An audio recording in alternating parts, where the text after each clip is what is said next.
Dear students, welcome to the consumer behavior class. So today we are together with another class. It's a new class for this week. So today, as you know, we already reviewed in the couple of last weeks the internal and external influencers of consumer behavior. You will remember that there were internal influencers: perception, learning and memory, motivation and affect, etc. And there were also external influences like groups and social media, culture, subculture, etc. So these were the internal and external influencers of our consumer behavior. Now, after reviewing these two groups of factors, today we are going to move to the first step of influencing the decision making of consumers. This is the formation of attitudes. So today we will see what are the attitudes, how they are formed, what they mean, and how they affect consumer behavior. And we will also see how marketers try to influence and shape the attitudes of consumers, how they manipulate the attitudes of consumers. So this is also an important one. So we will see now, starting from the definition of attitudes and the formation process of attitudes. So first of all, what is an attitude?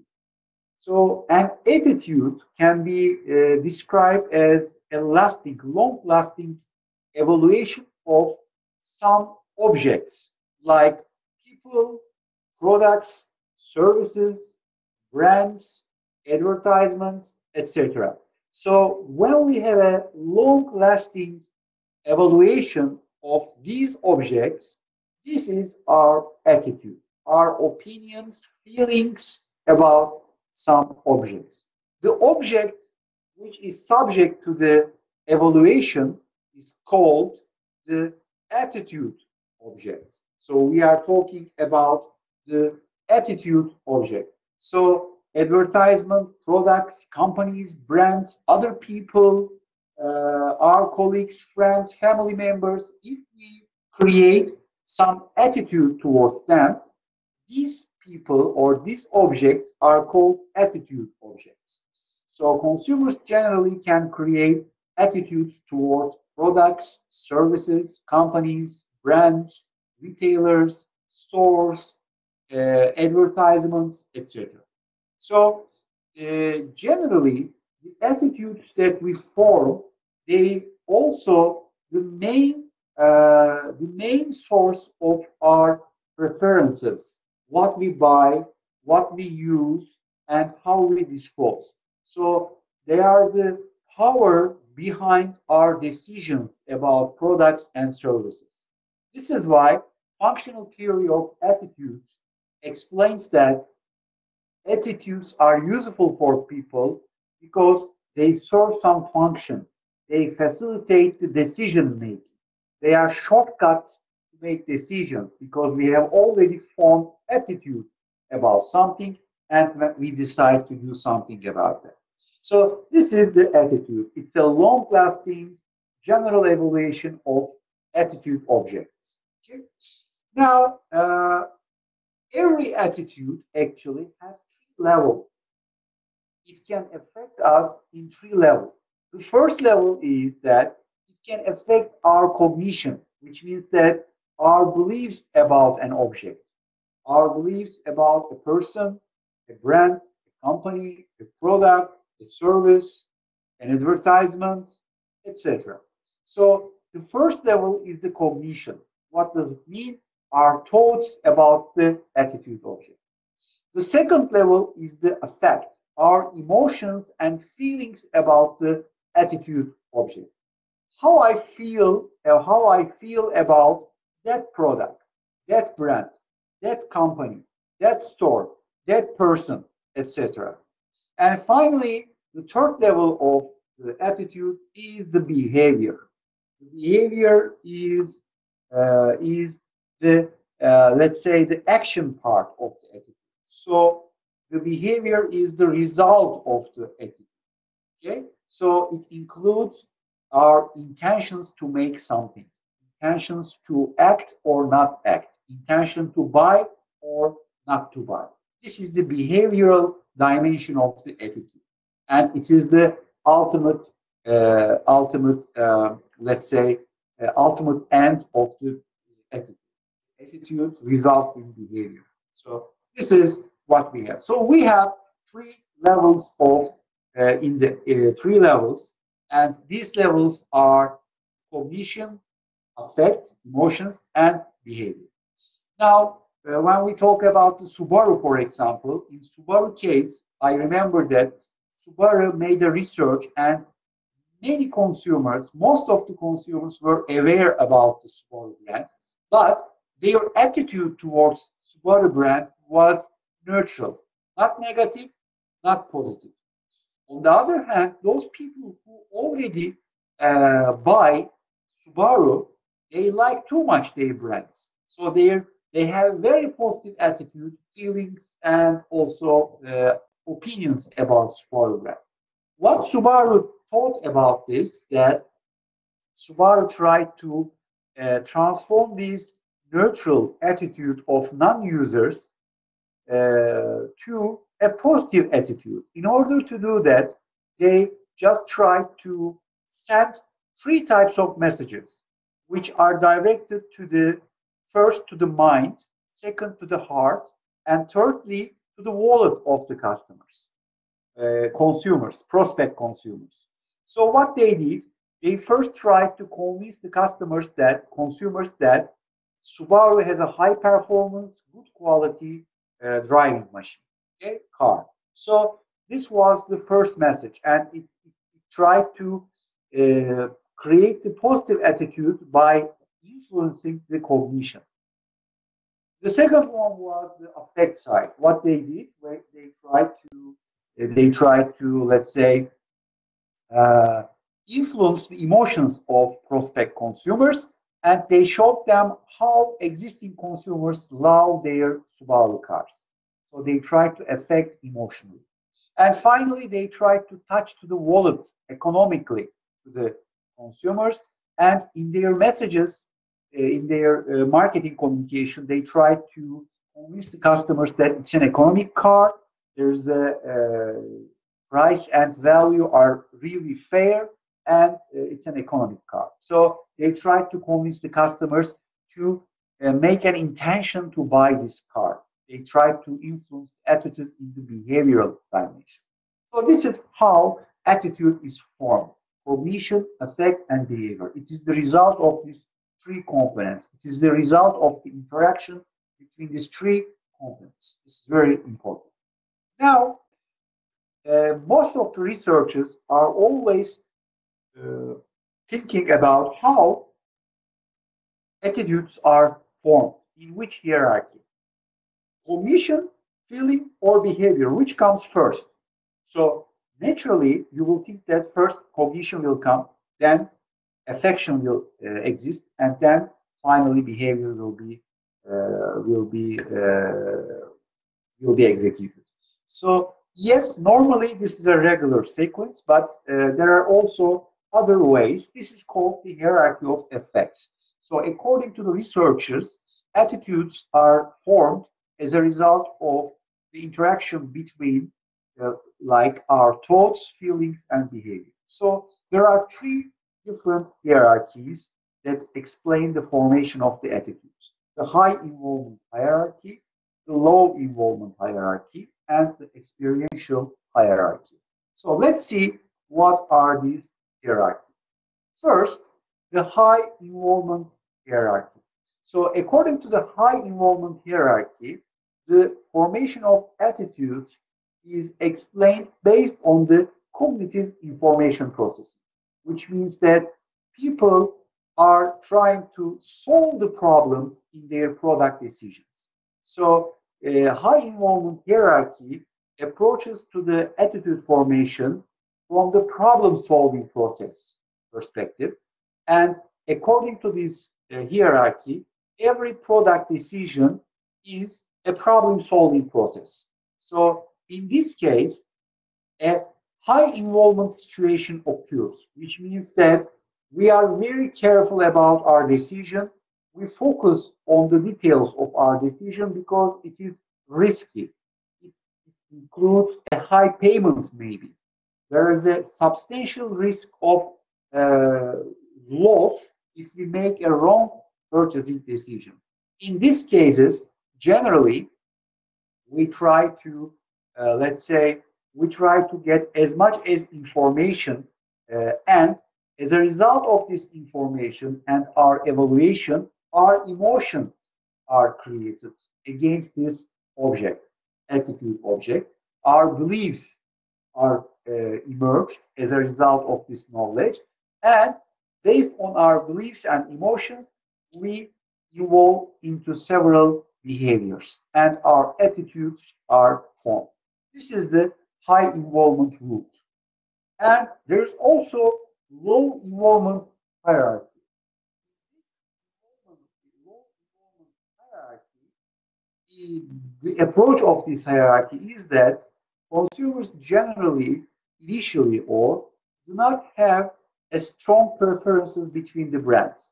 So they don't know which one to buy, and they are not too much really, let's say, they don't too much care because really they have limited knowledge, and also it's a low involvement product, which means that we don't really too much feel too much risk about this product. In these cases, generally, we first do something, buy the product, and see our satisfaction. Then this satisfaction level creates our emotions towards the product, brand, or any attitude object. And the attitude is formed based on our behavioral learning process, not cognitive process, but behavioral learning process. This is the second one. In order to generally, in low involvement products, for example, if you buy a milk from the supermarket, you your attitudes toward the brands are formed in time based on the behavioral learning process, which means that first you buy the product, then your emotions, feelings, and your attitudes are formed based on this behavioral learning. So this is the second one. The third one is the experiential hierarchy. In the experiential hierarchy type, first we have an experience with the product or the object. This experience results in somehow, let's say, some our behavior and our experience. Let me tell you like this. First, we decide what to do based on our emotional reactions. Okay, emotional perceptions. So affection comes first.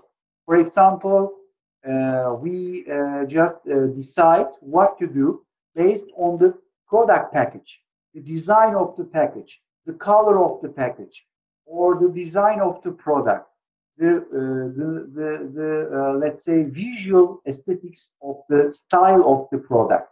This type of clues, cues, or let's say this type of emotional triggers create our behavior. And after our behavior, we consume this product and we have some experience about it.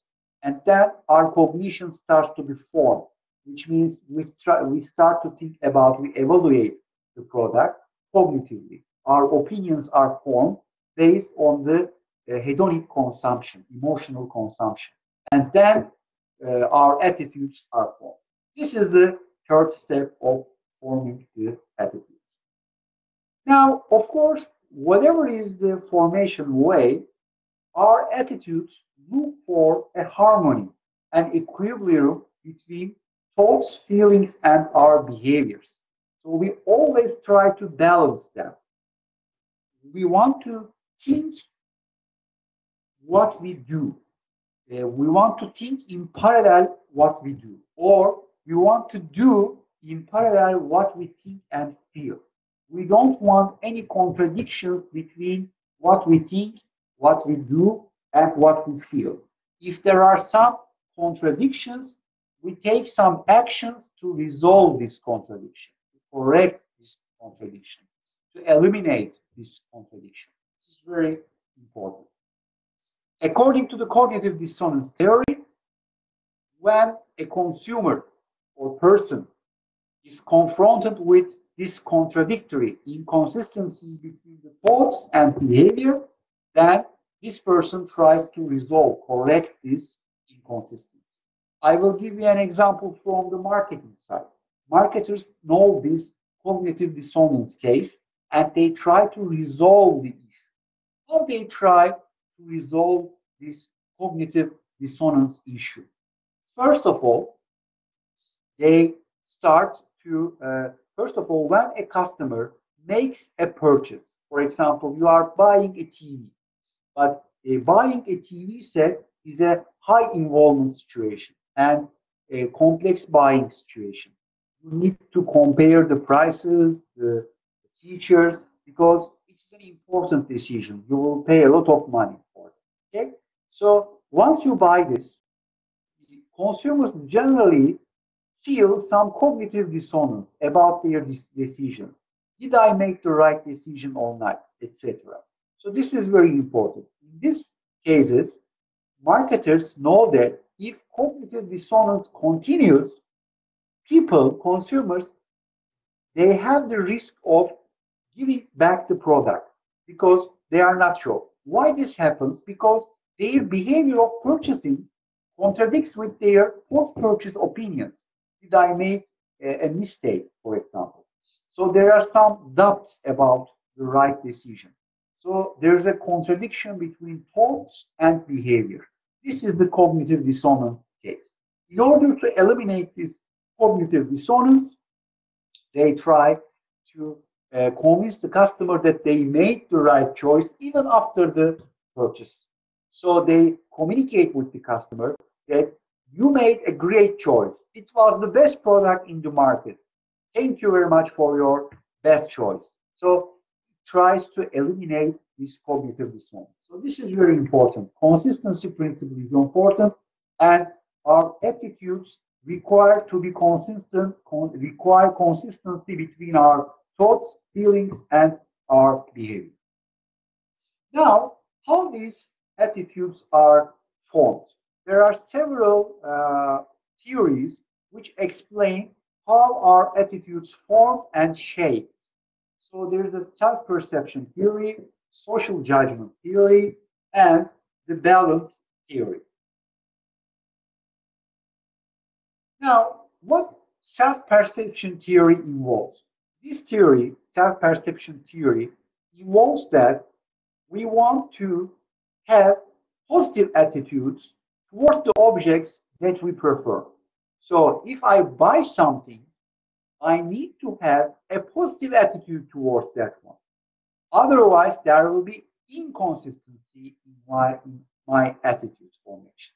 So this is an important one. So self-perception theory thinks that the decision is made by you. So if the decision is made by you, this means that your attitude towards this object should be positive. Otherwise, you will be contradictory with yourself. This is why self-perception theory states that we try to maintain the consistency and we create a positive attitude towards an attitude object if we buy this object. Okay? This is the case. Second one, the social judgment theory. According to the social judgment theory, generally we evaluate incoming information, the new information, based on our previous judgments and attitudes toward that object. If I have an already established attitude towards an object, then what I need to do? I need to really, let's say, I need to really to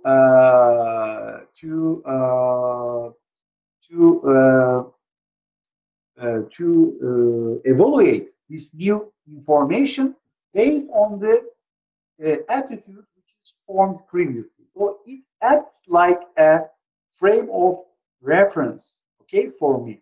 So I don't take it as it is. I always look at my already established attitudes about that object, and I evaluate the new information. Sometimes I change this new information, comment this information based on my previous, let's say, my previous attitude. This is very important. So, in addition to these two theories, self-perception theory and social judgment theory, there is a third theory which explains the balance of attitude formation and the logic of attitude formation. This is the balance theory. According to the balance theory, this theory deals with how people, the perception of people about the relations among different objects. What does it mean? This means that people generally try to create a balancing situation when they have three types of objects in their hand. For example, one object is the person, myself. The second object is an attitude object, for example, like a product. And the third object is another person. So these three are create a triad. This triad needs to be in balance. I need to create a balance of my attitudes toward each object in this triad. This is very important. So when we talk about this triad, we need to really be sure that there is no contradiction between the attitudes of mine towards the second object and the third person, the second person, or the third object. Okay? So balance theory involves or suggests that people will try to remain consistent or balanced between the attitudes towards these two different objects. Okay? So let me give you an example. This is an interesting example. Now think about you are Christian, okay? Here you are Christian. So Kristen likes Dan. He is then is her friend, and Kristen has positive emotions.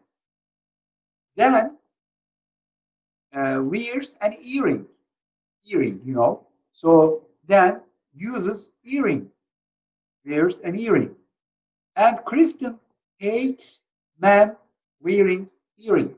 So this means that there is an inconsistency between the triad, within the Christian, Dan, and earring concept. So this is an unbalanced triad. Kristen's attitude may be shaped because of this reason.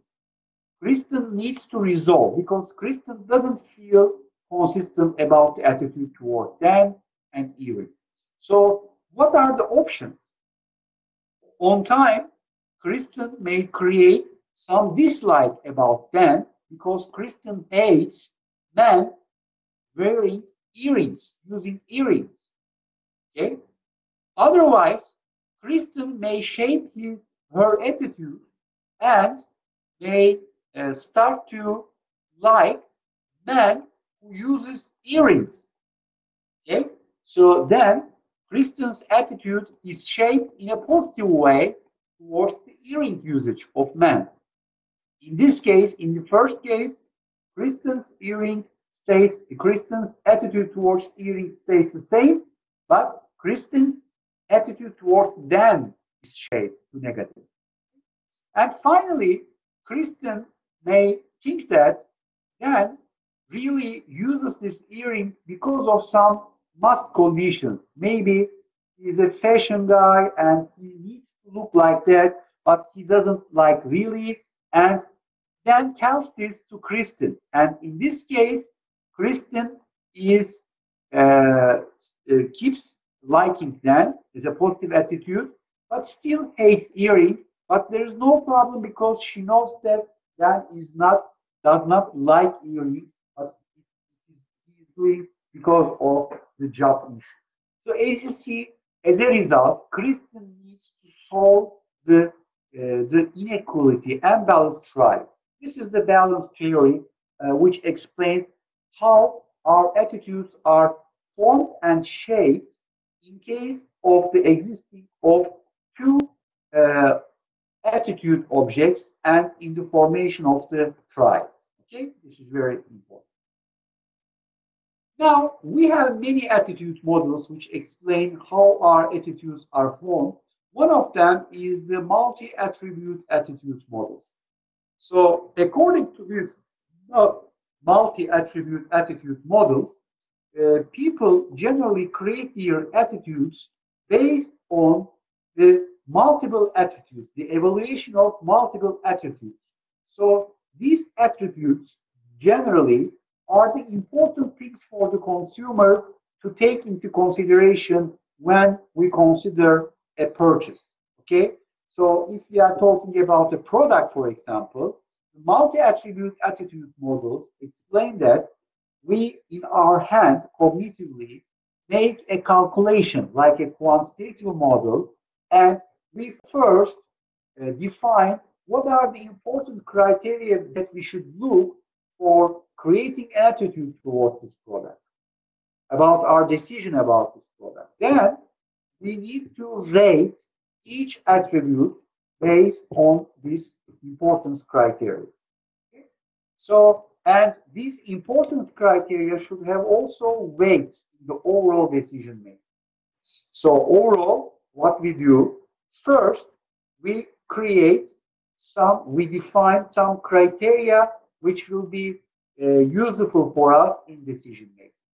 We weight these criteria. We determine their importance level in our decision making. Then we evaluate each product based on these importance criteria, and we rate them. Let me give you an example. For example, you are going to, let's say, choose a school, right? You can go to Smith College, Princeton College, Rutgers College, or Northland College. Okay, these are the universities, let's say. Okay? And according to you, you create your, in order to form your attitude towards these cognitively, you can just define some criteria which are important in decision making for university registration. Academic reputation is important. Women criteria is important. The cost of the university is important. The location is important. The other facilities are important, and you come up with a final score. How you calculate the score? First of all, you give an importance weight for this for each criteria. Then, for each school, you rate the school based on the importance criteria. Academic reputation, for example, Smith has 8 points out of 10. Princeton, 9 points out of 10. You multiply the importance weight with the scores of each school, and you sum up the scores in each criteria for each school. For example, for the Smith College, when you multiply this together and add them, you will come to 163. This is the highest score received. So Smith College is the one with the highest score. This is a source of a positive attitude towards Smith. By the way, Northland is the lowest one. So your attitude cognitively, not emotionally, as I told you in the beginning of the class, cognitively may create a low score. Now, there's also other, let's say, explanations about the attitude formation. First of all, the key question is: are the attitudes really influencing, or do the attitudes really influence the intention and behavior? Yes, the behavior is indirectly influenced. First, attitude influences the intention. So, how it is done? First, we have the subjective norm. The intention is formed as the interaction between attitude and subjective norm. So first, when we create an attitude towards an object, then if this attitude is in line with the subjective norms also, which means that our behavior as a result of this attitude will not result in isolation from the population, or it's not against the rules of the society or other people care about, then this intention to do something may be created. So attitudes, our attitudes and the norms should be in compliance, parallel. Okay, attitude should be in compliance with the subjective norm, and then the intention is created and behavior is executed. So, in a nutshell, attitudes may create behavior. Yes, this is true. Now, how once the attitudes are shaped, created, or there is no attitude at all, how marketers can affect the attitudes? How marketers can shape the attitudes? What is the case here? So first of all, the reciprocity. So when you give something, you will take something. So in order to take something, consumers should give something. So marketers always tell this. Buy my product and I will provide you such value. This is a way of changing the attitude. If you show that the value that you promise, your value proposition is superior, then what happens? Then reciprocity is becoming an important one. So what you give and in exchange what you take is important. So consumers are convinced by receiving superior value from the marketers, and they change the attitude toward these objects, products, and services because of this reciprocity. What I give, I need to get at least a word of it as a benefit. Okay, so this is one. The second one is the scarcity. When something is limited, it is more valuable, and you create a positive attitude towards that, right? So scarcity promotions is done for this. For example, limited series. There is only 10 left in the stock. When you enter to the e-commerce websites, when you click on the product, you see that there is only 5 left in the stock. What does it mean? This means that it rushes you. It creates a scarcity feeling. Because when it is a scarcity, psychologically you you devote a more value to that. So your attitudes becomes more positive towards that product. Authority. So psychologically, we are more, let's say, ready to listen those people which we accept, who we accept as authorities, like doctors, specialists, etc. So our attitudes may change as a result of the opinions of these authorities. And consistency. So another issue is the consistency. When our behavior attitudes are consistent with other people, then we really keep our attitudes. Or we want to shape our attitudes in order to be consistent with the rest of the society. Liking. We create, we shape our attitudes based on the preferences of the people who we like. So we listen and we admire or we follow the people we like, and these people help us or create the shape of our attitudes. This is normal. So this is why marketers try to use celebrities, attractive people in the advertisements to shape the attitude of people towards the product, brand, etc. And finally, consensus. You want to do the same things and be in line with the rest of the society, right? So this is why we need to create a consensus, and we want to do the things that other people will, let's say, will approve. This is the consensus.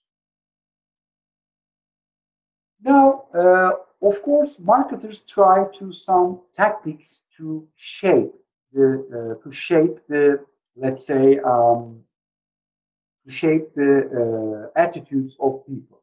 First of all, they use the source because the source of communication is extremely important in shaping the or formation of the attitudes.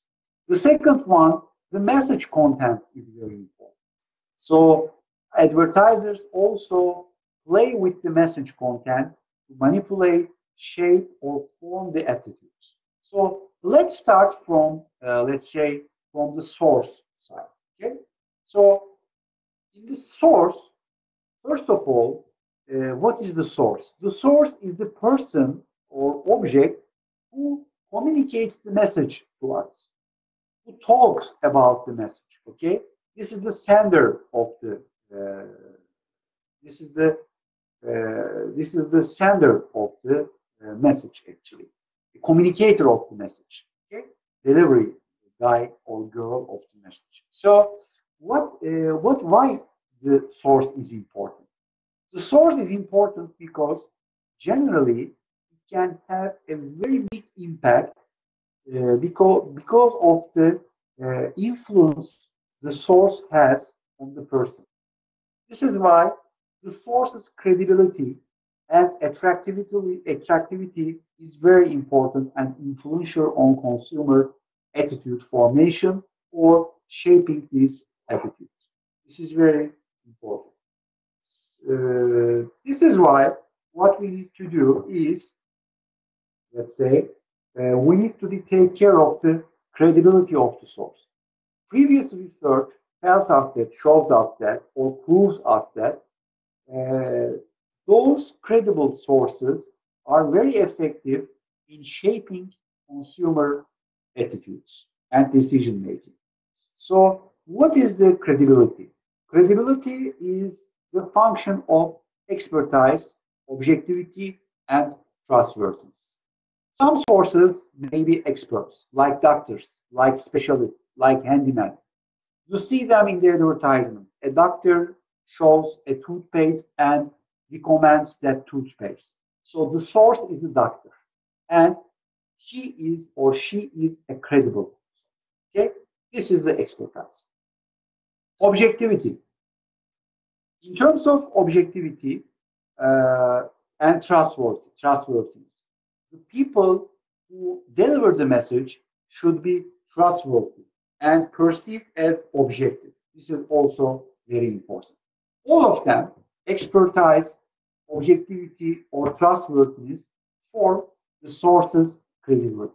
And if you want to convince people to change their ideas or to create positive attitude toward your brand or product, you need to use in your message deliveries a credible source. Okay, this is very important. It is more effective than natural sources. The second one is the source attractiveness. Sometimes the source is not effective because of its credibility, but because of its attractiveness. So generally, we use famous people in the advertisements. And these famous people are those people who really liked by many people. They have fans and followed by many people.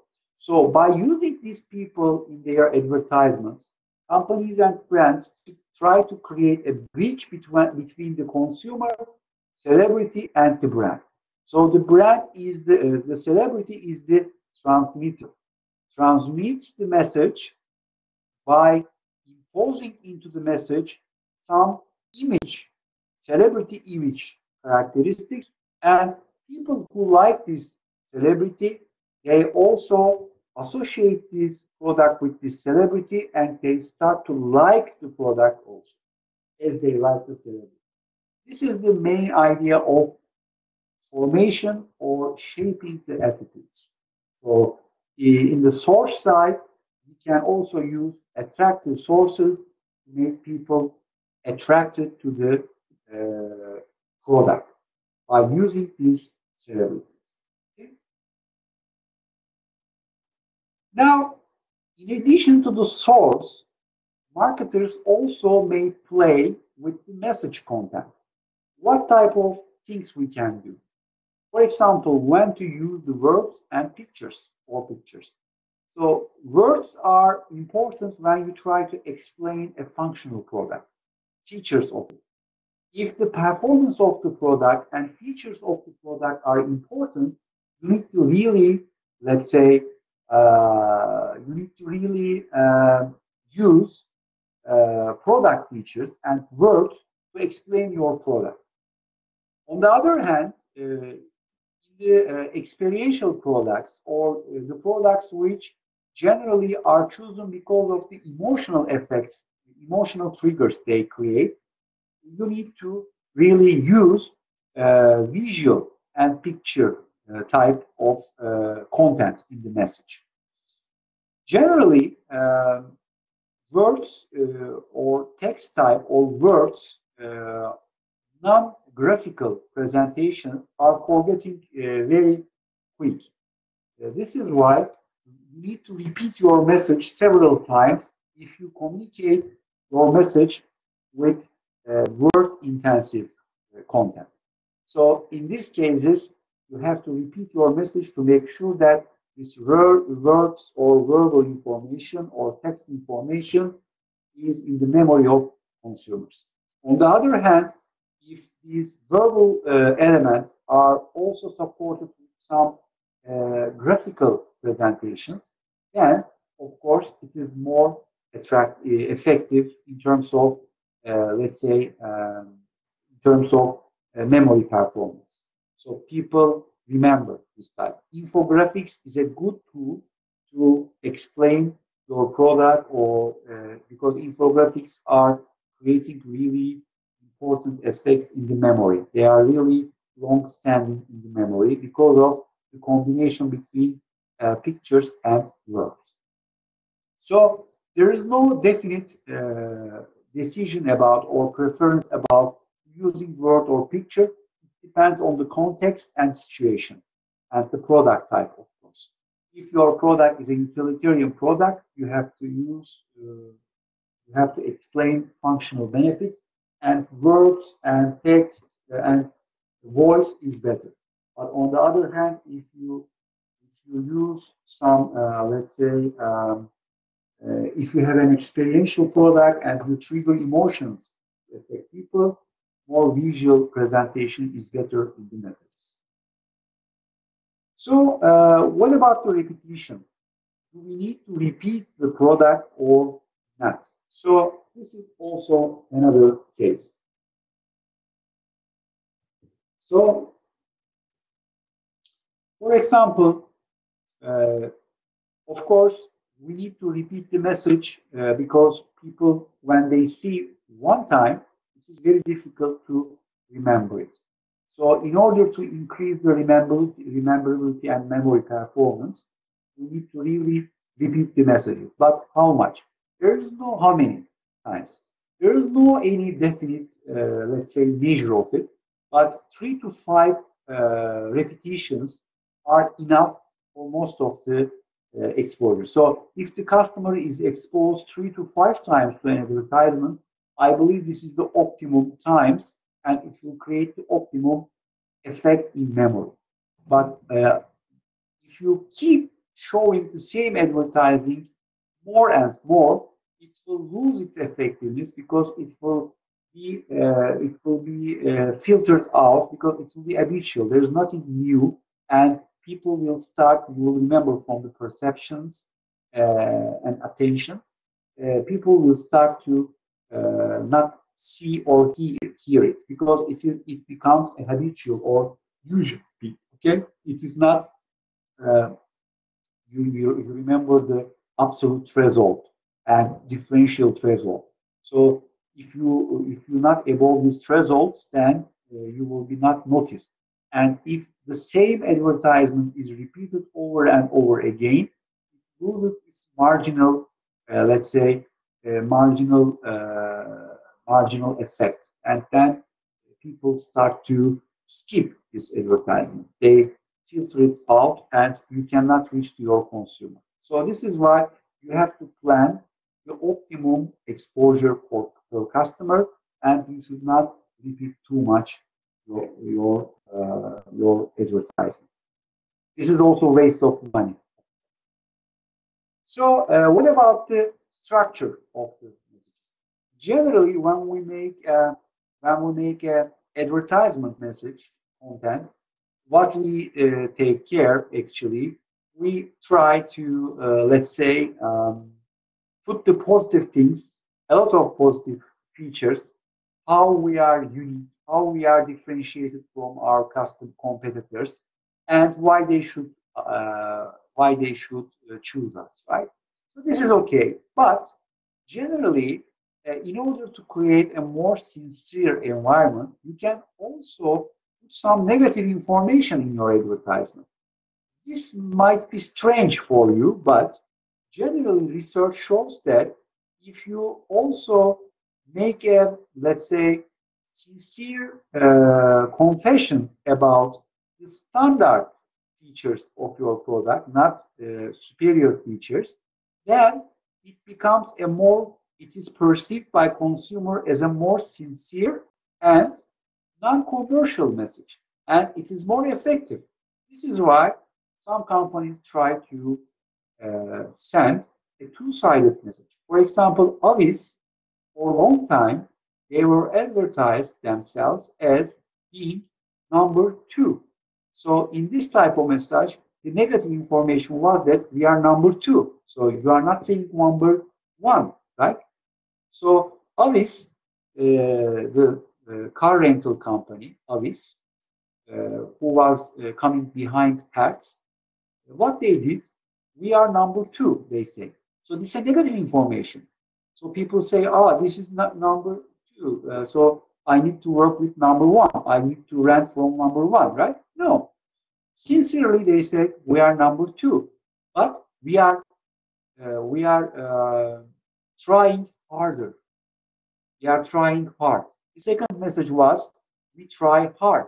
This was a positive message. So if you eliminate the negative information with the positive information and you provide both of them, then the customer will perceive this message more sincere, more objective. So, and it will have more effective results. So what about the comparison? It is also interesting.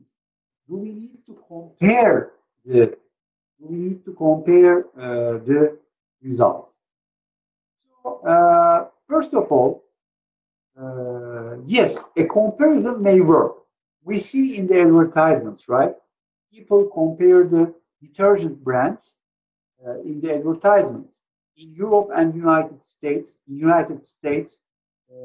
cars are compared to each other, brands, and with an open brand logos, right?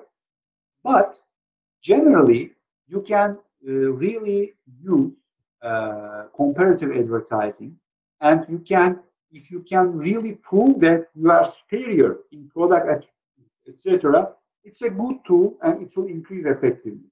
But you have to prove how you are superior.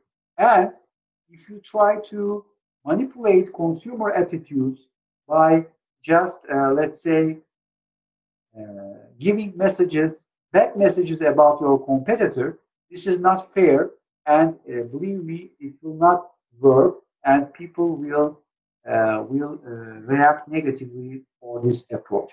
So comparative advertisement is effective only if you can prove your superior parts in that advertisement with the real facts, and you can convince the customers that you are really superior.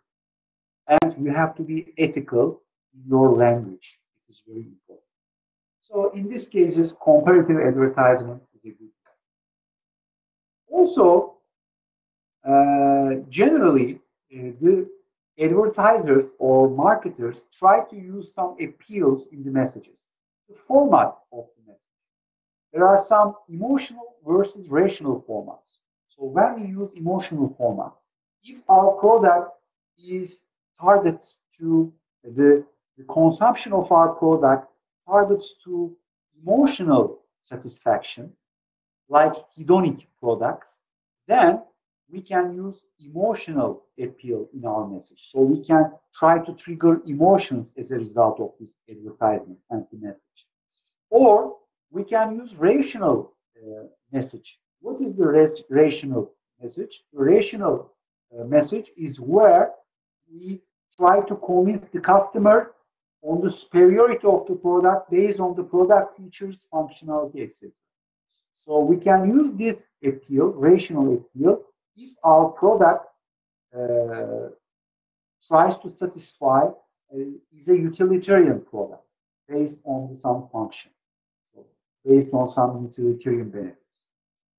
They are using sex appeals, attracting people. They are using attractive people, and they are showing that if you use this product, you will be like them, attractive. Fragrance, right? Makeup. These are all using sex appeals. Okay? Humor appeals. So if people have fun by reading or hearing or looking at your message, then they will have entertained, and this results in nice emotions, and the attitudes are formed in a positive way, right? And fear appeals. Sometimes attitudes are formed because of some fearful messages. For example, if you are an insurance company and you show to the customers a burning house, then people will get fear, right? And they will create a positive attitude towards your insurance company. Why? Because they know that you will help them in such cases. This is fear appeal. Now, whatever is the source or the message, there are two important ways how the attitudes are formed and behaviors are formed. Okay, so first of all, when a communication is coming from the marketer, if the content of this communication, the subject of this communication reflects an important decision of consumer, like an important product or important topic, then the consumer starts to listen to the marketers. So the primary source of the consumer is the marketer, and tries to get as much information as he can, and he or she enters into a cognitive response. So evaluates the information and tries to create some opinions about this. Then these opinions transform into some beliefs and attitude changes. And these attitude changes trigger behavior change. This is a high involvement processing, and this is the central root of persuasion. What does it mean, central root of persuasion? The customer inclusively, internally thinks about issue, so decides internally without the help of a third party. He focuses on the source, the marketer as a source of information, and evaluates this information, and following the central route, his own route, creates his beliefs, attitudes, and makes its behavior.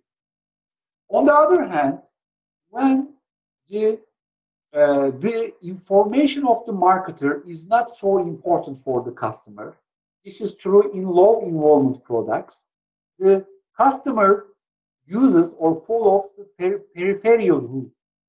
In this peripheral route, the customer doesn't listen too much to the marketer, but pays attention to the environmental cues, like the source in the message, the person who delivers the message, not the company, but the person who delivers the message, or the package of the product, or the store environment. These are all environmental cues sources. So in the low involvement processing, the person, the consumer, pays attention not what the marketer says, the company says, but it pays attention to the credibility of the source, attractiveness of the product package, experience in the store environment. These are the things that he takes care when he creates these leaves, okay, emotions. Then these emotions create some behavior and tries the product, and then as a result of the behavior, the attitude is created or changed. As you see, consumers follow central route to persuasion or peripheral route to persuasion. Okay, so these are the two routes that are followed by consumers for attitude change. I mean, of course, consumers do not follow this rationally, but let's say subconsciously, but they do it automatically.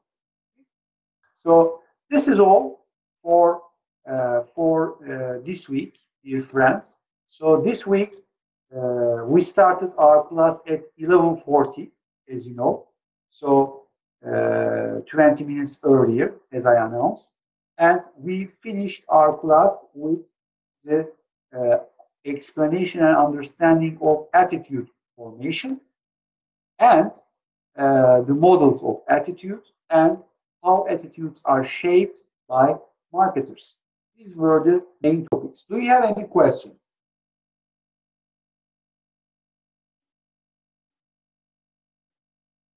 Thank you. The exam will be in June, of course. I will announce it, and you can see in the faculty webpage also soon. I will announce it with our mail list from the Blackboard. It will be on June.